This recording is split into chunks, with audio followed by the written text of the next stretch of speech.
Welcome to another game devlog video. It's fantastic to have you here. My name is Bones and today I'm going to show you all of the progress that I have made since the last episode. Let's get started.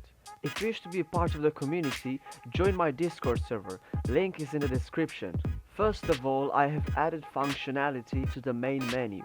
You can open up an options menu and tweak the volume of music and sound effects at runtime, quit the application, and finally start the game.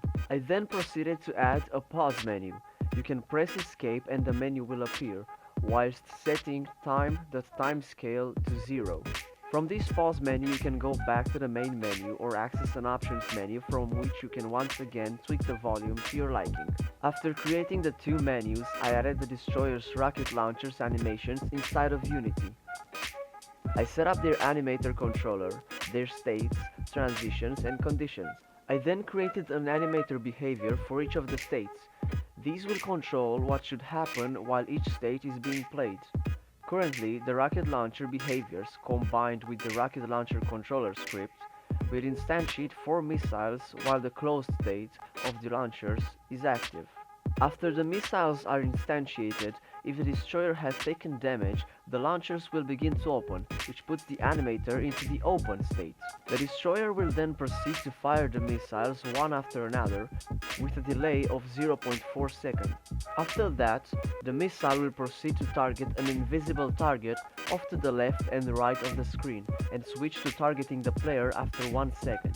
This creates a cool effect, since the rockets don't just shoot straight for the player like a bullet. The animator behaviors do still need some more work. After the launcher releases the first batch of missiles, it opens and closes continuously, completely ignoring what it is actually supposed to do. To add more dynamic gameplay, I added camera shake every time the player fires, missile explodes, enemy dies, or grenade explodes. I might also add shake when the player takes damage. I also plan to add an option to disable the camera shake. Last but not least, I've begun work on the intro cutscene that will be telling the story of the game and introduce the player to the first level.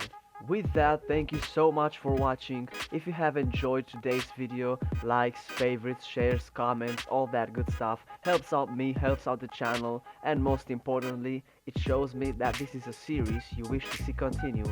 Again, thank you for watching and goodbye.